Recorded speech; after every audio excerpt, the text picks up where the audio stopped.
High বন্ধুরা, welcome to my channel. আমি পলি নিয়ে এসেছি নতুন একটা রেসিপি। আজকে রেসিপি ফ্রুট কেক। তার জন্য এখানে আমি 2 গ্লাস ময়দা নিয়ে নিয়েছি, যে গ্লাস এখানে আমি চা খাই সেই গ্লাস। আর 1 চামচ নিয়ে নিয়েছি বেকিং পাউডার, আর হাফ চামচ নিয়েছি বেকিং সোডা। এগুলোকে ভালো করে মিশিয়ে আমি একটা ছাঁকনির সাহায্যে চেলে নেব। দেখো এখানে আমার চালা হয়ে গেছে। এটা আমি সাইডে রেখে এখানে একটা ডিম ফাটিয়ে নিচ্ছি। ডিমটা ফাটিয়ে নিচ্ছি। এখানে আমি একটা ডিম দিয়েছি, তোমরা যদি চাও 2টো ডিমও নিতে পারো। আর হ্যাঁ, তোমরা এখানে ডিমের কুসুমও আলাদা করে ফেটিয়ে নিতে পারো, আর জেলটা আলাদাভাবে ফেটিয়ে নিতে পারো, তাতে কেকটা আরও নরম হবে। তো দেখো এখানে আমি আজকে হ্যান্ড ব্লেন্ডার ইউজ করছি না, একটা হ্যান্ড হুইস্কার দিয়েই এই ডিমটা ফেটিয়ে নিচ্ছি ভালো করে। দেখো বন্ধুরা, এখানে আমার ডিমটা ফেটাতে অন্তত 5 মিনিট লেগেছে। দেখো ফাটানো হয়ে গেছে। এখানে আমি এখন একটুখানি ভ্যানিলা এসেন্স দিয়ে দেবো। তোমরা অন্য কোনো এসেন্সও দিতে পারো, কিন্তু আমি সবসময় ভ্যানিলাটাই দিই, কারণ ভ্যানিলাটাও ভালো লাগে খেতে, তাই ভ্যানিলাটাই আমি বেশিরভাগ দিই। এবার আমি এটা ভালো করে মিশিয়ে নেব। মিশিয়ে এর মধ্যে আমি চিনির গুঁড়ো আর তেল দিয়ে দেবো, সাদা তেল। তোমরা সাদা তেলের জায়গায় অন্য কোনো বাটারও দিতে পারো, বাটারটা মেল্ট করে ওটাকে ঠান্ডা করে সেটা দিতে পারো। দেখো তেল দিয়ে এটা ভালো করে মিশিয়ে নিচ্ছি। এরপর চিনি গুঁড়োটা দিয়ে দেবো। প্রত্যেকবারের মতন তোমাদের যেরকম বলেছি, কেকটা যখন কেকের ব্যাটারটা যখন তৈরি করবে তখন একদিকে এটা ঘোরাবে, দুদিকে এটা ঘোরাবে না, তাহলে তোমাদের কেকটা ভালো করে ফুলবে না। দেখো চিনি গুঁড়োটা আমি তেলের সাথে মিশিয়ে নিচ্ছি। আর এখানে তোমরা গোটা চিনিও দিতে পারো। গোটা চিনি দিলে তোমাদের গলতে দেরি হবে, আর কেকটা কেকের নিচের দিকে চিনিটা গোটা হয়ে বসে থাকবে। আর তোমাদের তাই চিনি গুঁড়োটা দিলে কি হয়, তাড়াতাড়ি গলেও যায়, আর তোমাদের এই কেকের ব্যাটারটার ভেতরে ভালো করে চিনিটা মিশেও যায়। আমি এর মধ্যে আস্তে আস্তে করে এই ময়দাটা দিয়ে দিলাম, যে ময়দাটা আমি চেলে রেখে দিয়েছিলাম। দেখো দিয়ে ভালো করে মিশিয়ে নিচ্ছি। দেখো চিনির সাথে ময়দাটা মেশানো হয়ে গেছে। এবার আমি অল্প অল্প দুধ দিয়ে এই ব্যাটারটা তৈরি করে নেবো। হ্যাঁ, এখানে যে দুধটা তোমরা ব্যবহার করবে সেটা গরম করে নেবে, গরম করে ঠান্ডা করে নেবে। একদম ঠান্ডা দুধও দেবে না, আর কাঁচা দুধ দেবে না। ঠান্ডা বলতে কাঁচা দুধ দেবে না, আর একদম গরম দুধও দেবে না, হালকা উষ্ণ গরমও দেবে না, শুধু একদম ঠান্ডা দুধ দেবে। গরম করে নেওয়ার পরে যে ঘরে রেখে ঠান্ডা করে নেওয়া হয়, সেখানে ঠান্ডা দুধ দেবে। অল্প অল্প করে দুধ দিয়ে এটা মিশিয়ে নিচ্ছি। এখানে তোমরা জল দিয়েও গোলাতে পারো, এই জল দিয়ে গোলালে দুধের স্বাদটা হবে না, কেকের স্বাদ ভালো হবে না, অন্যরকম লাগে খেতে জল দিয়ে। আর এখানে আমি গুঁড়ো দুধ দিচ্ছি। গুঁড়ো দুধ দিলে কেকের টেস্টটা ভালো হয়, কেকের স্বাদ ভালো হয়। আর দিয়ে দিচ্ছি এলাচ গুঁড়ো।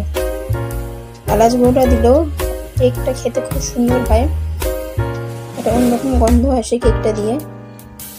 এবার আমি কেকের মিশ্রণটা ছড়িয়ে নিয়ে একটা বাটিতে দেখো তেলের উপরে এরকম ময়দা ছড়িয়ে নিচ্ছি, যাতে কেকটা ভালো করে উঠে যায়।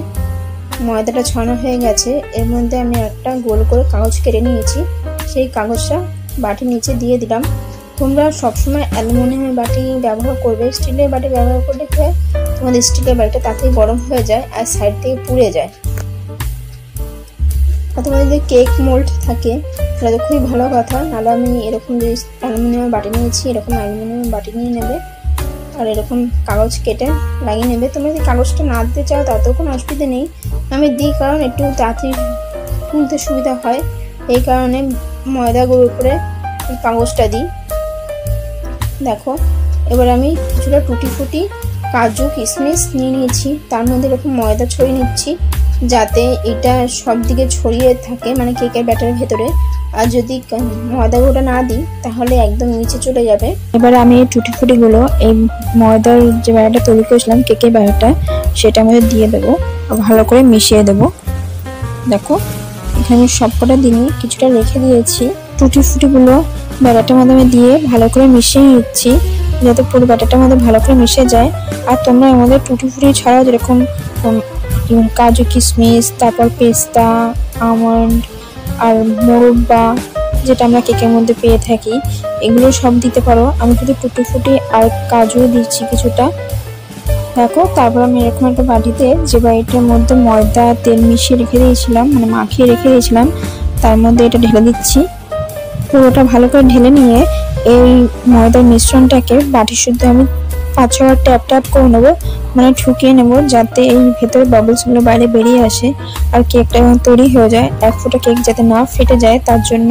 এবার কেকটা তৈরি করা পালা। তার জন্য আমি গ্যাসের উপর একটা হাঁড়ি নিয়েছি, হাঁড়ির মধ্যে বালি নিয়েছি। তোমরা যদি বালিতে বানাতে চাও তো বালি নেবে, নাহলে নুনের মধ্যে নিতে পারো। আর তারপর একটা স্ট্যান্ড বসে নিয়ে 10 মিনিট হাই ফ্লেমে আমি গরম করে নিয়েছি হাঁড়িটা। আর তার মধ্যেই কেকের ব্যাটার সঙ্গে বাটিটা বসিয়ে দিয়েছি আর উপর থেকে কিছুটা টুটি ফুটি আর কাজু ছড়িয়ে দিয়েছি। এবার আমি এটা 45 মিনিট মতন লো ফ্লেমে হতে দেবো। 45 মিনিট পরে দেখো কেকের মধ্যে আমি একটা ছুরি দিয়ে দিলাম, ছুরি গায়ে একটু কেকের ব্যাটার লেগে নেই, তার মানে আমার কেকটা তৈরি হয়ে গেছে।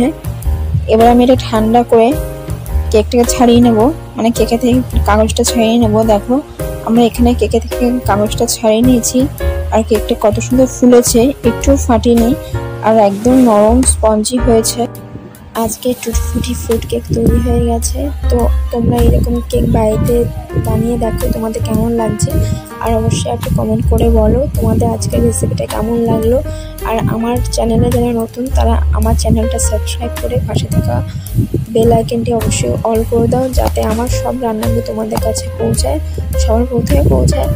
আর আজকে অবধি দেখা হচ্ছে পরের ভিডিওতে।